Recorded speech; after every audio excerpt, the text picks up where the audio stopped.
Okay, so this week we are making my Mediterranean roasted chicken thighs. Now this is a recipe from way back in the blog archives. And this one was borrowed by Half.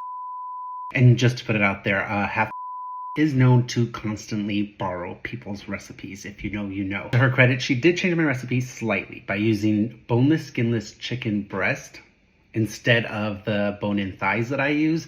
Bad idea, because if you use breast, you put it in the oven for that long, it's going to be totally dry. So definitely go with the thighs. The one thing I love about this recipe is that it's super easy. Everything gets put on a baking sheet and then baked in the oven. So we need one red onion, purple onion, and then dice it up.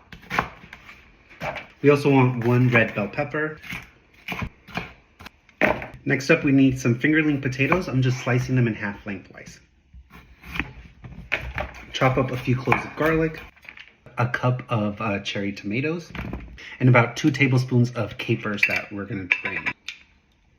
And then we need some artichoke hearts. Now the original recipe, in the original recipe, I have it as a can of artichoke hearts that we're gonna drain, right, and then put in here.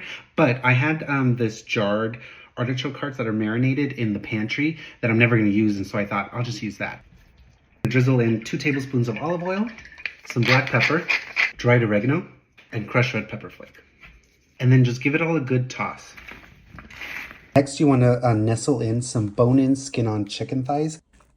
Drizzle the chicken with some olive oil. Season with some salt, pepper, and oregano. This is going to roast in the oven at 400 degrees for about 30-35 minutes.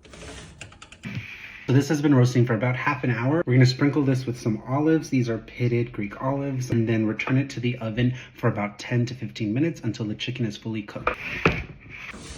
So once it's done, you're gonna remove it from the oven, allow it to cool slightly. Then we're gonna finish it off with a little bit of feta, some lemon juice, and fresh parsley.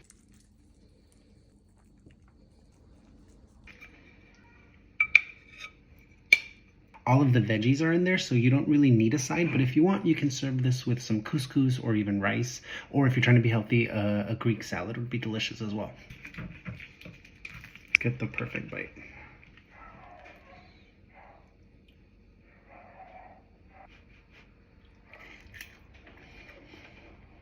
This is delicious. I had completely forgotten about this recipe until I started this series because it's been years since I posted this on the blog. Thanks for watching. I'll see you on the next episode of Monkey See, Monkey Do.